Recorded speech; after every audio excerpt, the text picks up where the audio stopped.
Hey guys, welcome to another episode of Choose Your Next Yes. I'm your host, Dr. Mel Vandevort, and today I'm going to be diving into a topic that many midlife women can relate to, that evolving relationship with our adult children. You know, I have 3 of my own children that are adults now, and we have a different dynamic. And as our kids grow up and they spread their wings, it's really natural for that dynamic to shift. And in this episode, I'm going to explore 3 tips to help you foster that healthy but fun connection with your adult children. So let's get started. Are you in a new season of your life? Are you stuck and searching for clarity so you can make a career change? Do you just need the courage to switch careers? Are you ready to follow God's plan for your career? Welcome to Choose Your Next Yes. Hi, Kindred. I'm Mel, a career transition coach, mom of grown-ups, coffee lover, and God girl. I've had a lot of big life changes, and I haven't always been clear about God's plan for me. This led to stress and anxiety and a lack of clarity and courage to make a career move. I finally started listening to God's voice to find clarity and peace and stopped being scared to make a move and achieve my career transition goals. Now, my mission is to help you learn to listen to God's voice and know when to say yes to the career you've always wanted and no to everything else. Let me show you how to clarify your purpose and find courage to pursue your personal and professional goals in your midlife and beyond. Throw down your self-doubt, dust off your dreams, Kindred. It's time to reset and refine and reclaim the woman you once aspired to be.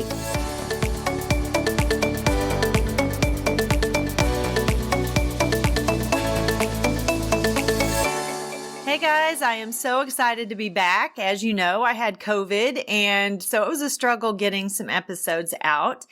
We missed, I almost said Halloween. We missed Thanksgiving. I've still got some COVID brain going on, clearly. We missed Thanksgiving on actual Thanksgiving. And so we just had our Thanksgiving dinner this past Saturday, and I got to spend some time with my adult children. And my boyfriend was there, of course. And you gotta love your adult children when they throw you under the bus in front of your boyfriend. Apparently, and I don't recall being such a horrible, mean mom, but apparently I was the horrible, mean mom that beat my children and screamed and yelled at them and treated them horribly because the stories they were telling were just mortifying. And they all 3 did it. And so I'm like, wow, thank you guys for having my back. Of course, it was all in fun, and I had a few stories of my own to share as well. So it was all good. We had a great time. I love the dynamic that I have with my children now. It is so fun. They are at such a fun stage, and this new adult dynamic that I have with them, it's just amazing. And my oldest son has 2 children, and my grandson has been struggling in school. He's had just some things, some growing pains, some emotional things going on. And he's not been his best self here lately. And so my son calls me the other night and he's like, please talk to your grandson. And so I did the Nana duty and I talked to my grandson and had some teacher words with him, some former educator words, plus, that mom figure also, even though he has a mom and a dad, I still did it. And then he called me again later and he's like, talk to him. No, I'm like, no, I am not talking to him again. I have done that. And guess what? I am secretly smiling and have joy in my heart that you are paying for that raising because you are a hard kid. And now you get to see what you put me through. But that's the best part. I get to say, no, I don't have to discipline children like that anymore. I don't want to, and I'm not going to. It is your child. You raise him now because I raised you all to adulthood, and I'm happy about that. I love being in this new adult relationship with you.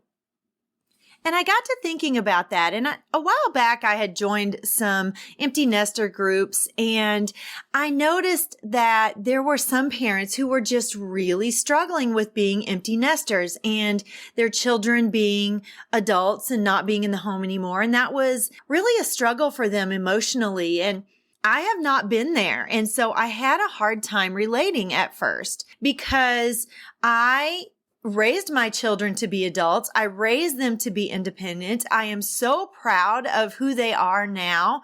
And I love that new relationship that we have. But not every parent feels that way. Some of you really have some actual mourning for your child being gone. You have lost someone. It feels like I can relate it to someone passing away because they're not in your home anymore. And you just feel that heaviness, that emptiness.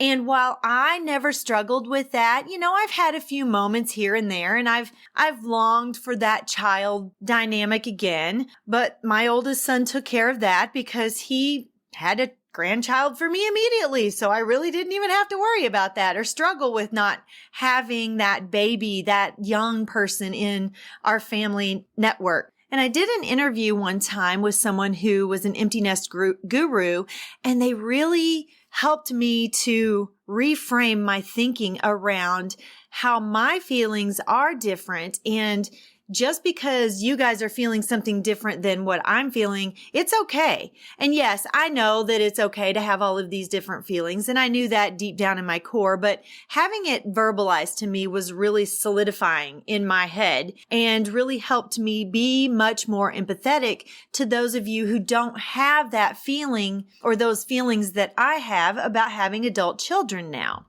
So I want to give you some tips and some action steps to really embrace this new relationship with your children. They're adulting. My daughter-in-law, she has said a few times that she doesn't love adulting sometimes because it's hard. And yes, it is hard. And I can definitely relate to that.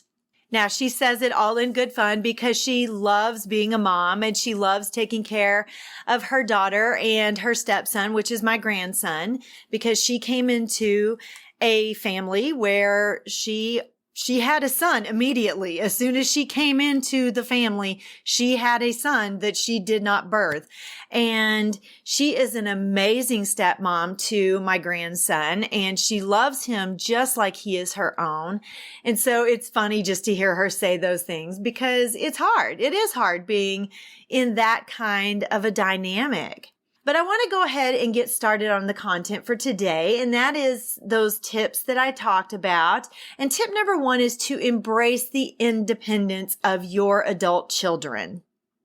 You raise them to be adults. You have worked hard all of these years to get them to adulthood, and you did a great job. Now you just have to let nature take its course.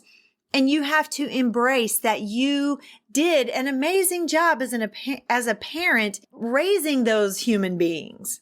And there are some decisions that my kids have made, and I just wanted to smack them upside the head and say, what are you thinking? What were you thinking? But I didn't do that. I gave them space to make their own decisions, even if I didn't agree with them. And there are still things that I don't necessarily agree with, but it's not my place to tell them how to live their life. They are now adults and they are independent people, and I have no more room to tell them how to live. Now, they do ask my opinion on many things, and that is because I have created this dynamic with them where I am no longer the boss, and you can see I wish you could see my air quotes. I am no longer the boss, but I am now in the role of maybe a confidant, a consultant, a coach, a counselor. There's all these different words that you can use now to replace that typical I'm in control of what happens to you because I want to keep you safe and make sure that you succeed in life and don't get run over by a bus. And they appreciate that. So moving into the action step, I already gave you part of it. Give them space to make their own decisions, even if you disagree. And begin by having an open and non-judgmental conversation with them about their goals and their dreams. When they're coming out of high school, you still can help shape what they are doing. And my youngest, he just graduated from high school in May, and he started going to welding school. And so it's a vocational. He'll be done in like 4.5 months. It's real quick. He's going to come out with these certifications. He knew what he wanted to do. All I needed to do was guide him in the correct steps to get there and get through the process. He needed my help on financial aid and what that looked like and all of those kind of things. But remember, you raise them to be individuals. So encourage them to express their individuality and support them in pursuit of their independence. Do not hinder them, because that's where that animosity comes in and that pushback comes in. If you try to continue in that typical parent boss role, they're going to push back. This is a new phase of your relationship. So you're going to have to embrace it with enthusiasm, because it's wonderful. It really, truly is wonderful to have this new type of relationship with them. Tip number 2, find some common interests. All 3 of my boys are completely different. And as they grew up, I could see them as individuals, but then I also saw them as who they were in liking the same things. They also like some of the same things that I like, but not all of the things that I like. And there are a few things that I like that they like to do, but I definitely do not like all of the things that they like to do. So your action step is to discover some shared hobbies or activities that you can all enjoy. We all like to shoot guns. So that is something that we do when we get together as a family unit, is we shoot guns. We shoot at targets, and we have a farm. So we have plenty of room. It's real safe. We're teaching our grandchildren, or they're teaching my grandchildren, how to be safe with firearms, how to respect a firearm, how to be good at using a firearm. And so it is something that we all enjoy. So that is something we do as a family unit. 2 of my 3 sons, however, like video games. I have no interest in that whatsoever. So that is not ever anything that I am going to be caught doing, is sharing time with them playing video games. But that's okay. You can find other things to do. Try out cooking recipes, or maybe go hiking, or binge watch a favorite TV show. My older son loves certain shows. And that is something that's really fun to watch those 3, because they do like the same shows. And anytime that we are together, they are constantly making references to specific shows that they watch. They will pull out a quote and they all know what it means. And I am completely in the dark most of the time. And it's so fun to watch when they do that. But you also have to be open and genuinely interested in their passions and open to trying those new things that they really like. This is going to create some lasting memories that you all can share, and it's going to strengthen that connection you have with your adult children. Tip number 3, communication and boundaries. Establish some clear communication boundaries to ensure that there's some mutual respect and some understanding between each of you. Encourage that open and honest conversation with your children, where you both can express your needs and your concerns. I love it when my middle son, he will call me and we will have some very heartwarming, deep conversation about different things. And I love it when he does that. My older son will call me and we'll have deep conversations about other things. My younger son, I don't even exist right now in his world. And so I'm just waiting for that day for him to remember that I'm alive, and he'll come back around, because the other 2 went through this as well. And that's okay. Just know that when your children are first stepping into their independence, there's not going to be a whole lot of communication between you guys. With my oldest son, I will talk to him 2 or 3 times a week. My middle son, I talk to him probably 4 or 5 or 6, maybe sometimes 10 times a week. My younger son, I check in on him a couple of times to make sure he's still alive. That's about it with him right now. And it's funny. He catches me up on everything, tells me all the stories, and then he's off. He doesn't want to talk on the phone for very long.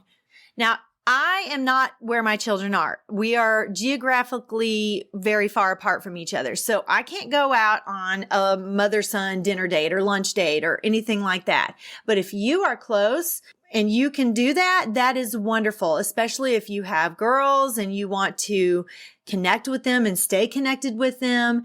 Find a time where you guys can go on a mom-daughter date or a mom-son date, and have those regular hangout times. Maybe set up a time every week or every other week where you specifically set a day aside where you spend some time together so you can have those wonderful conversations. And there you have it, the 3 tips to help you navigate the new relationship with your adult children. Embrace their independence and give them some space to grow. Find those common interests and then prioritize that open communication and that time that you do get together. Make sure that it's sacred. Remember, this is an exciting chapter in your life, and it's filled with opportunities for growth and connection with your adult children. So go forth, have fun, and enjoy this special time and the special bond you have now with your adult children. Have an amazing rest of the week, and I will see you back here on Friday.